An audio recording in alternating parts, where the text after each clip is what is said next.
Este programa, que conta histórias verdadeiras de Mato Grosso do Sul, vai mostrar nesta edição um evento extraordinário. A noite em que a cidade de Campo Grande foi visitada por uma variedade de objetos voadores não identificados. Este é considerado o fenômeno celeste não previsto com o maior número de testemunhas. Um estádio, o Morenão, lotado com mais de 20 mil pessoas e gente em diferentes pontos da cidade e até mesmo na zona rural. Este tipo de evento não é nenhuma raridade, mas nenhum outro nos registros da imprensa teve a mesma intensidade que este da noite de 6 de março de 1982, o qual veremos neste programa, que antes revisitará outros episódios da mesma importância histórica. Em seu Diário da História, o jornalista Sérgio Cruz mostra ocorrências anteriores em Mato Grosso do Sul e que ocuparam espaço na memória de gerações e na mídia nacional. O fato que recebeu um tratamento mais científico de avaliação ocorreu em 1846, entre Corumbá e Assunção. No dia 5 de julho daquele ano, dirigindo-se pelo rio Paraguai a Assunção, o almirante Augusto Leverger, futuro barão de Melgaço, e a tripulação do navio em que viajavam, viram um estranho objeto no espaço. Um fenômeno que nunca vira antes, escreveu o barão em seu relatório, descrito detalhadamente como um globo luminoso com instantânea rapidez. Descreveu uma curva de 30 graus ao rumo de norte-noroeste. Em Assunção, o barão constatou que o pessoal da embaixada brasileira também havia visto o objeto com as mesmas características do avistado por ele nas primeiras horas de 5 de julho. Um dos mais acreditados cientistas do seu tempo, Augusto Leverger, teve o seu relatório publicado no órgão oficial do governo federal, a Gazeta Oficial do Império, no Rio de Janeiro. É oportuno ressaltar que isto aconteceu 111 anos antes do início da chamada Era Espacial, marcada com o lançamento pela União Soviética, em 4 de outubro de 1957, do Sputnik. A mais impressionante destas intrigantes manifestações cosmológicas, todavia, ocorreu 123 anos depois do registro de Augusto Leverger, nas proximidades de Ribas do Rio Pardo, mais precisamente na estação de Alegre, estação ferroviária de Alegre. Do que se tem de comprovado, esta teria sido a primeira e única interferência física direta destas aparições em objetos na Terra. Este fenômeno ocorreu há 56 anos no município de Ribas do Rio Pardo. Sob o título Objeto Voador Paralisou Locomotiva, a edição de 24 de fevereiro de 1969 do jornal O Estado de Mato Grosso trazia a seguinte notícia. Notícias procedentes de Campo Grande informam que um objeto estranho voador não identificado fez evoluções na localidade de Alegre, nas proximidades de Ribas do Rio Pardo. O estranho objeto, que foi visto por diversas pessoas, conseguiu paralisar, inexplicavelmente, uma locomotiva que puxava carros destinados a cargas. A paralisação, por razões ainda não definidas, atingiu os sistemas de circuito da locomotiva diesel-elétrica que estava de partida da mencionada estação. O maquinista da composição, o Sr. Antônio Campos, ficou tão apavorado que abandonou os comandos e refugiou-se no interior da estação. O estranho objeto voador, após as evoluções, partiu em velocidade impressionante, deixando um rastro de luz. O seu bojo foi perfeitamente identificado, chegando a serem vistas as luminárias de várias cores que apresentava. A sua forma era arredondada e as luminárias tinham a forma de janelinhas semelhantes às dos aviões de passageiros.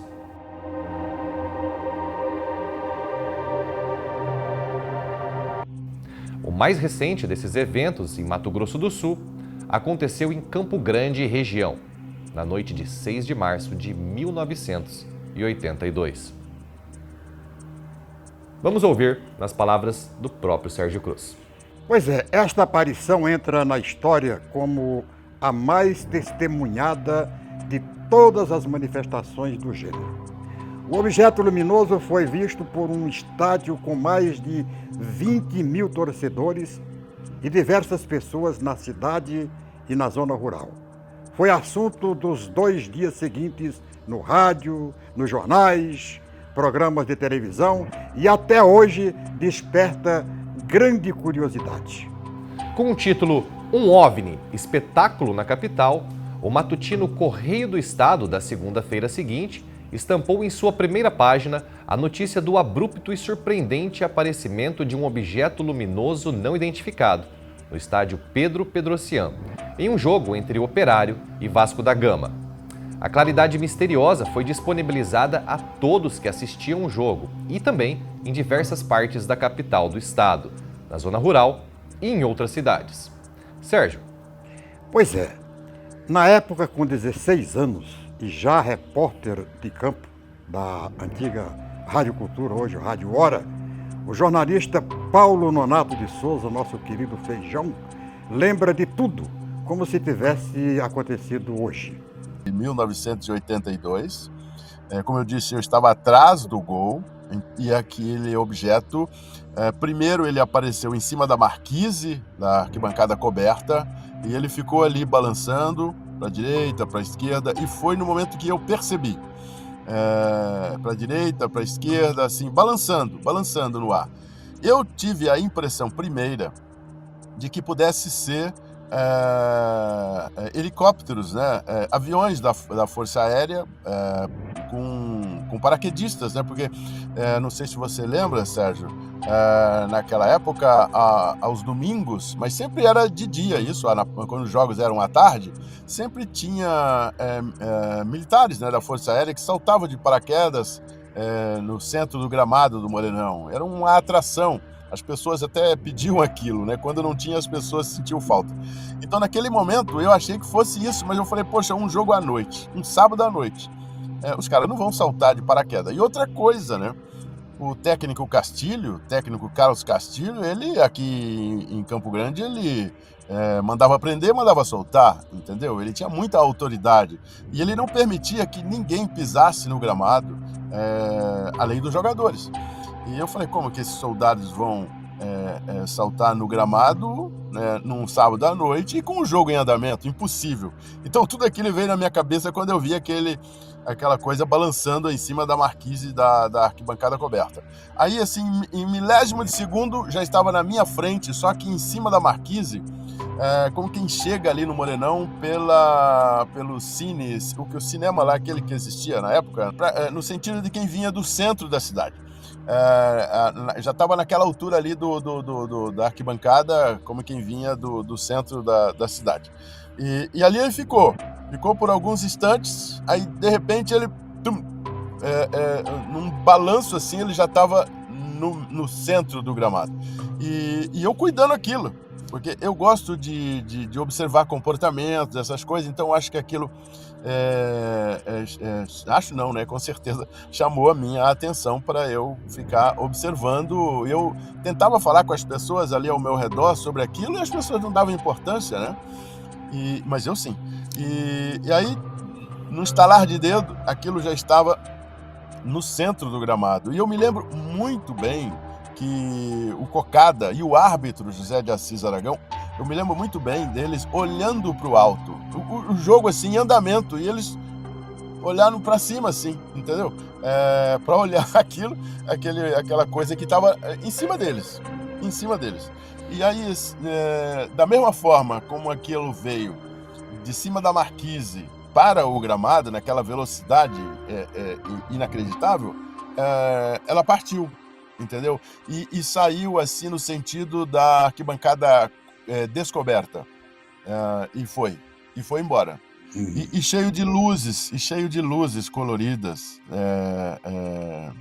É impressionante, assim, da forma como a gente ouve normalmente as pessoas descreverem isso. Não é algo assim sugestionável. É isso mesmo, é dessa forma mesmo. Um objeto redondo, cheio de luzes coloridas. Como todo mundo descreve quando percebe uma coisa dessa. Na época, com 13 anos de idade, o jornalista e poeta, hoje jornalista e poeta Rodrigo Teixeira, também assistiu o aparecimento do objeto sobre o estádio Morenão.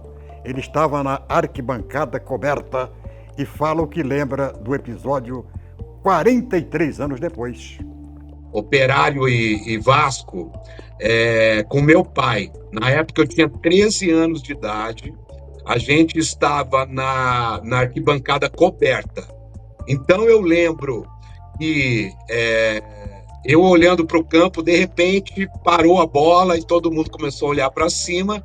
Quando eu olho para o outro lado do estádio, na arquibancada descoberta, estava literalmente todo mundo olhando para cima.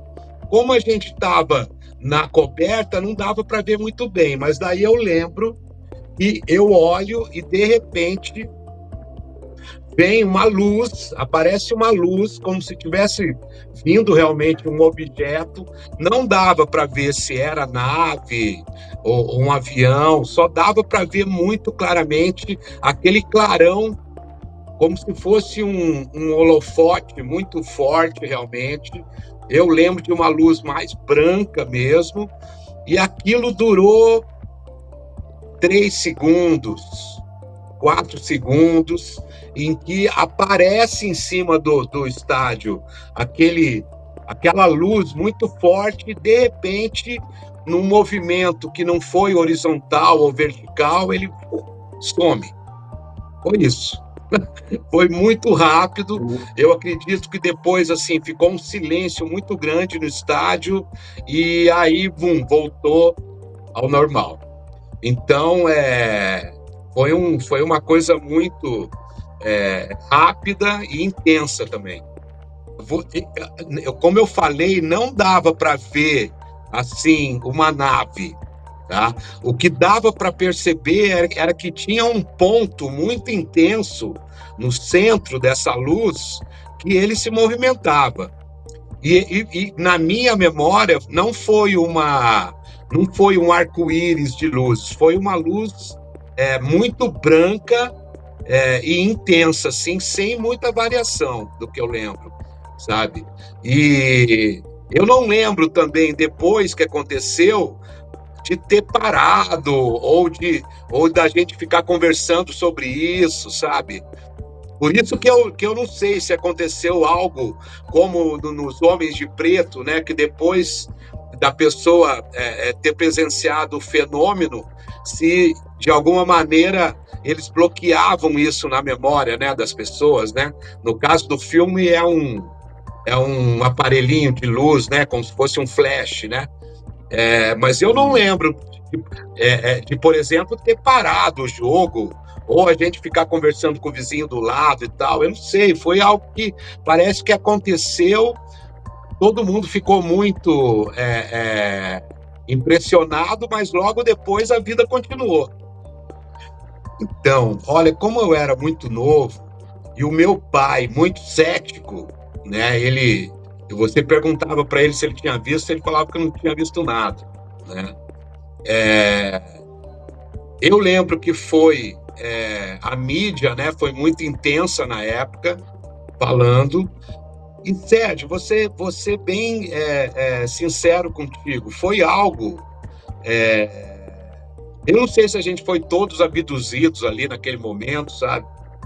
Mas foi algo que foi muito intenso para mim e que eu lembro mais da sensação em si do que do fato, sabe?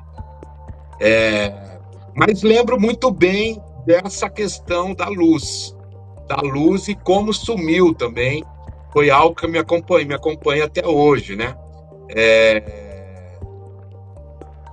Eu acredito, né? Depois disso, eu acredito realmente que a gente tem uma vida fora daqui, né?